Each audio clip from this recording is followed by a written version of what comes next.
Hello, everyone. Welcome to another episode of the U.S. Kids Golf Mission Podcast. I'm John Kim with a reminder that this podcast is designed to help you and your family navigate this very enjoyable but sometimes a little complex world of kids golf. Now, one of the questions that we get asked more than just about any other is, how do I get my kids started? How do I find a class, a coach, a program that I can enroll my kid in so that he can start, or he or she can start their golf journey? Well, the best person to answer that for you would be a coach that has started some of the most successful programs in America. Coach Justin Martin has created a program in Atlanta and then one in West Palm Beach that serves hundreds of kids. Why are his programs so successful? Because the kids enjoy it and parents see results. Now, how can you enroll your kid in a program that would kind of deliver the same?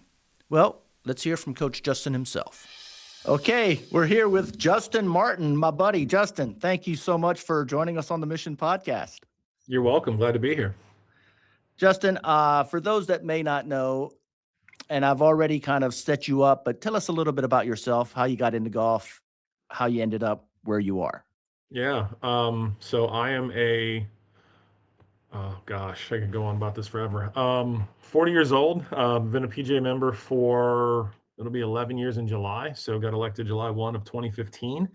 Originally from Atlanta, Georgia. Started playing the game of golf at the age of 10. I hit that I hit that one shot and then kind of been chasing it ever since. I went to college on a golf scholarship, Hampton University, the standard of excellence, go Pirates. Went there on a golf scholarship, played for 4 years, won 3 MVPs and most outstanding freshman in my tenure there. Turned pro after college.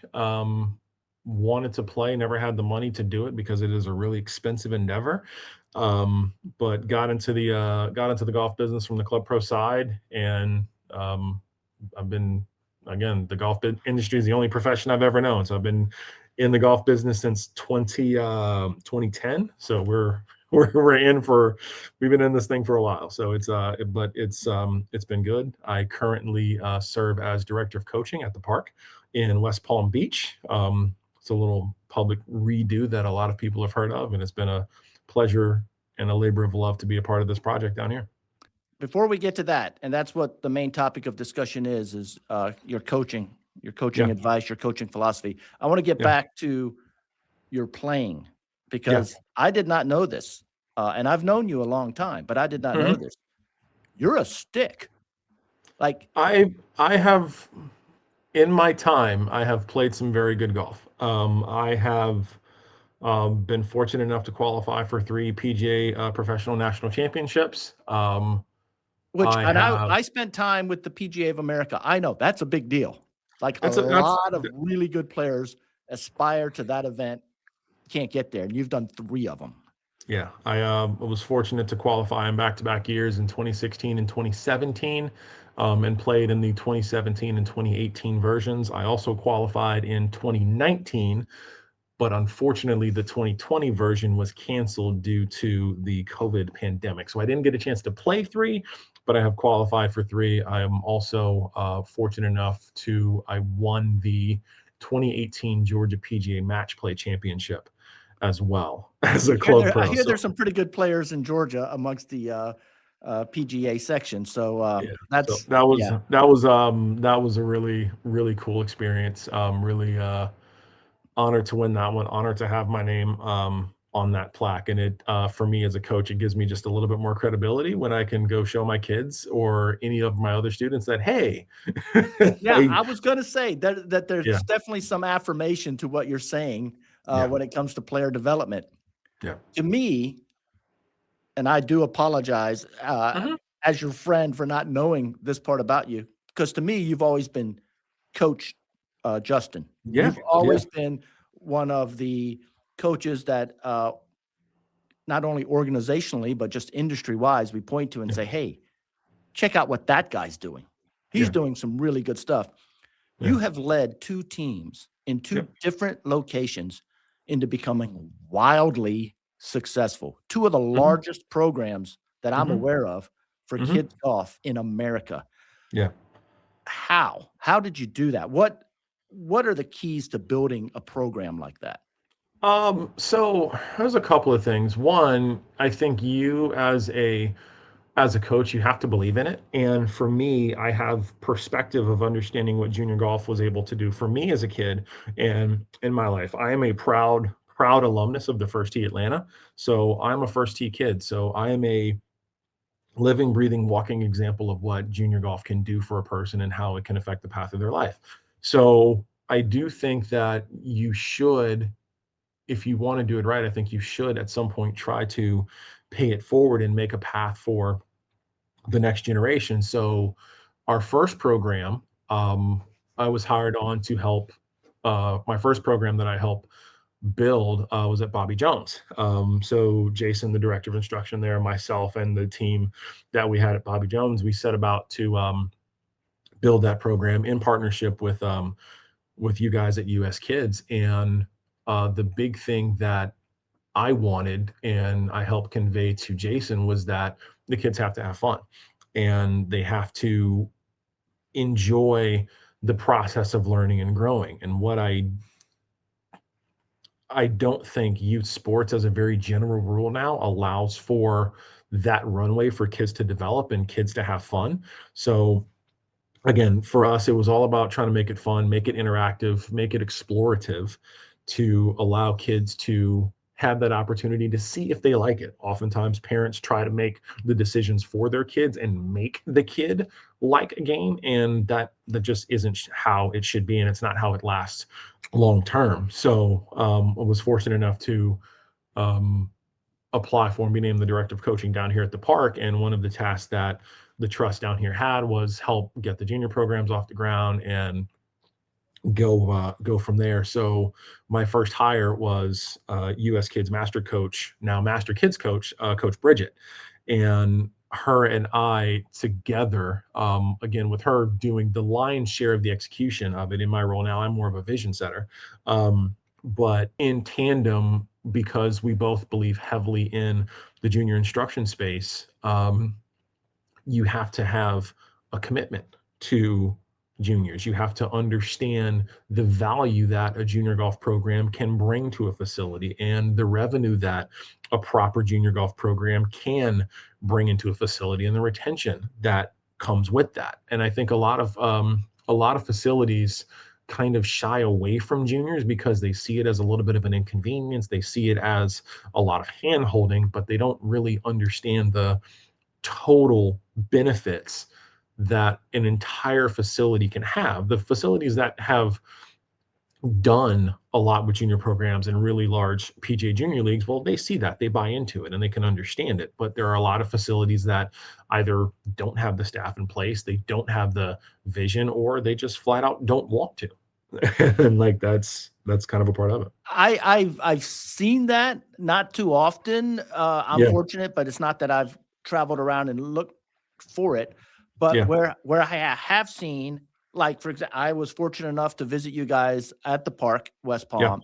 What Hmm. a fantastic facility!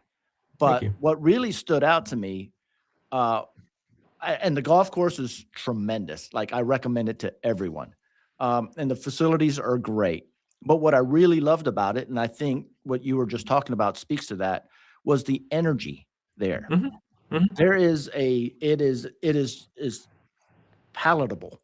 The Hmm. when and there's no interference, but you Hmm. just see there is a very healthy and uh, powerful like light from Hmm. the area where the kids were taking a class. Yeah. And I just thought that's yeah. So as if you're a parent and you want Hmm. your kid involved in something Yeah. like that, Yeah. right? So what should parents look for?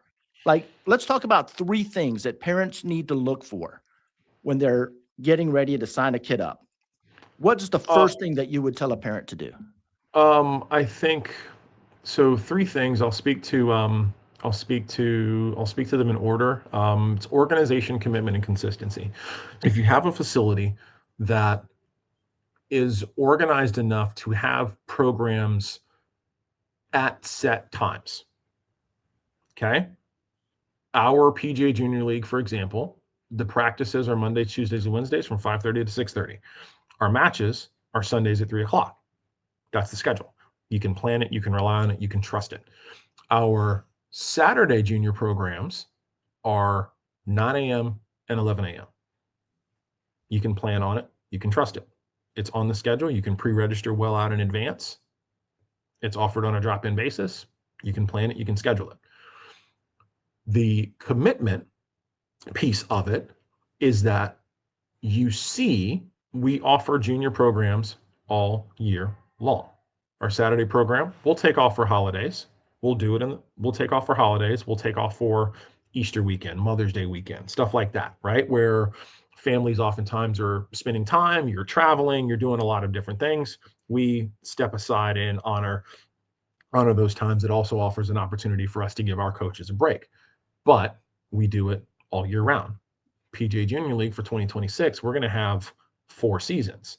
We're in the middle of season 1. Season 2 is going to open up for registration soon, and then we'll pretty much take summer off because down here it's hot. You can't really rely on the weather, but we'll have season 3 and season 4 kind of back when school starts. So that's kind of how we do things, is we base it off of our school calendar down here. So that's the commitment to it. People know that we're going to have junior programs literally all year round.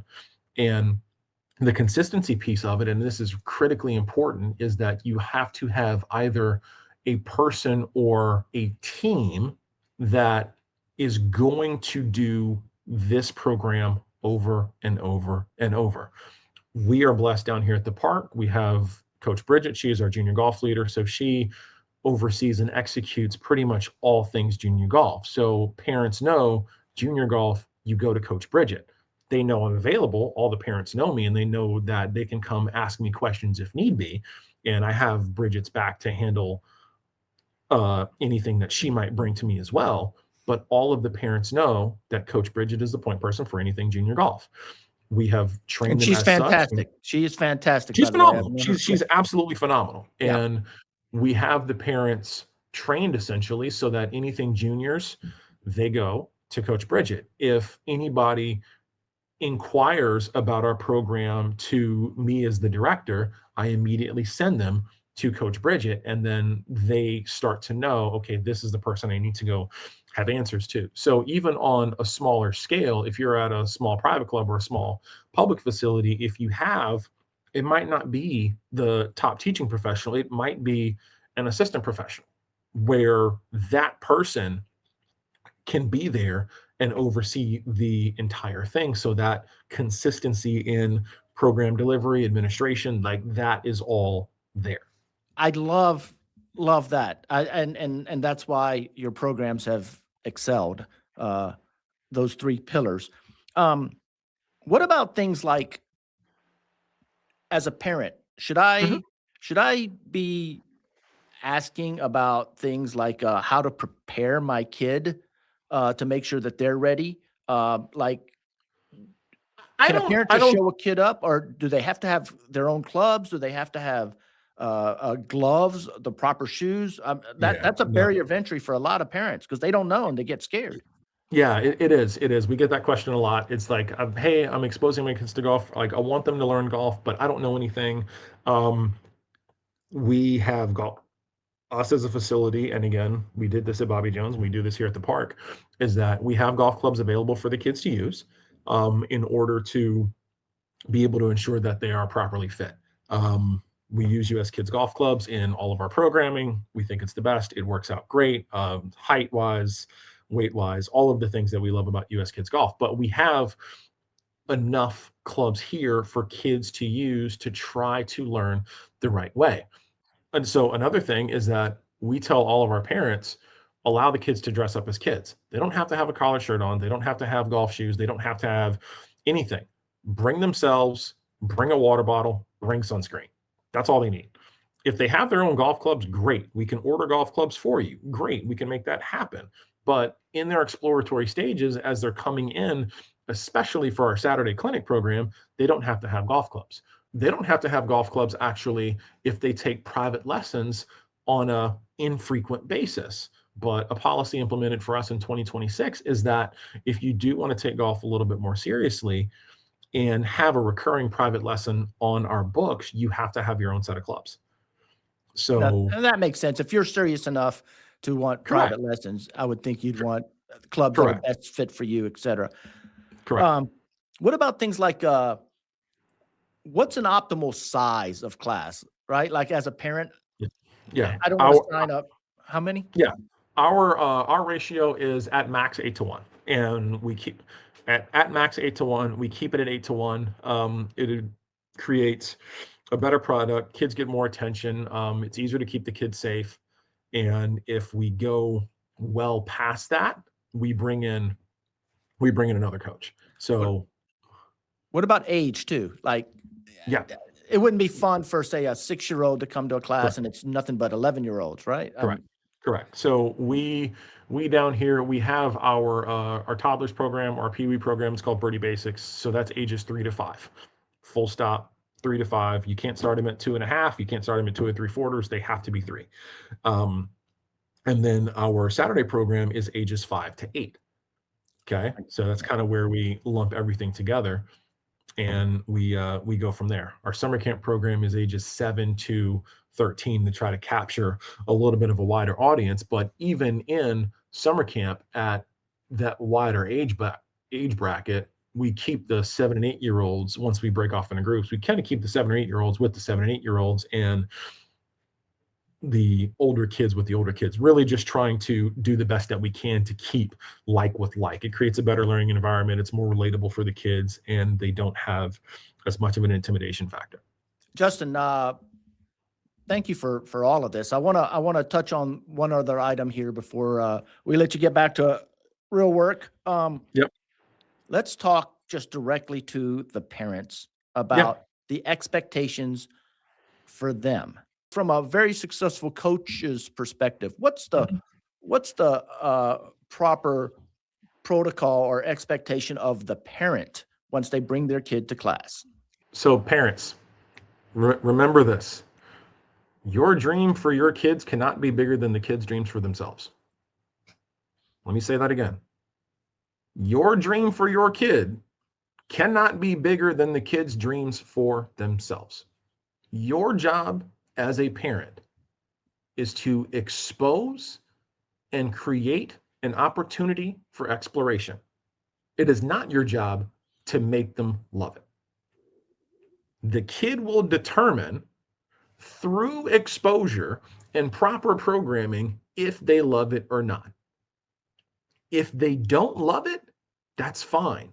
As a parent, you have to be fine with that too. I, I that's good. That's good. I have not heard it put that way. Um, but I think that encompasses, kind of all of the questions. How do they augment versus resist what you are telling the kids? What does practice at home? What should it look like? Or what do they say to the kid that reinforces what Coach Justin has been teaching or Coach Bridget has been teaching versus, hey, I'm a pretty decent player myself. Let me show you Sure. how I do it. Sure. I think you have to, first of all, you have to let the coaches coach. One of our things in our program is that we tell all of our parents, you're welcome to observe for a distance, but like you can see what it is that we're doing, but we don't want you right on top of us because we want the kid to be able to A, interact with the other kids, and B, listen to what it is that we're telling them. Again, all of our Positive Coach Alliance, all of our stuff is committed out in full view, full transparency of everybody. So that's not the issue there. What we want to have happen is when Billy gets a lesson from myself or Coach Bridget, we go back, we tell the parent what it is that we're working on and what they need to look for. And we ask the parent to reinforce what we as the coach are looking for, not what it is that they see. So Billy's out practicing. We've already told them what it is to work on. And we want dad to say, hey, Billy, remember Coach Justin said you're working on your grip. Let's check your grip, make sure it's in the right spot. Or, hey, Billy, Coach Bridget really wants you to work on your stance. Let's make sure your stance is in the right spot. So it creates that continuity between coach and parent so that the athlete is getting the same message. Justin, I don't think we could have asked more from you today. I love this messaging. I love the positivity and your success.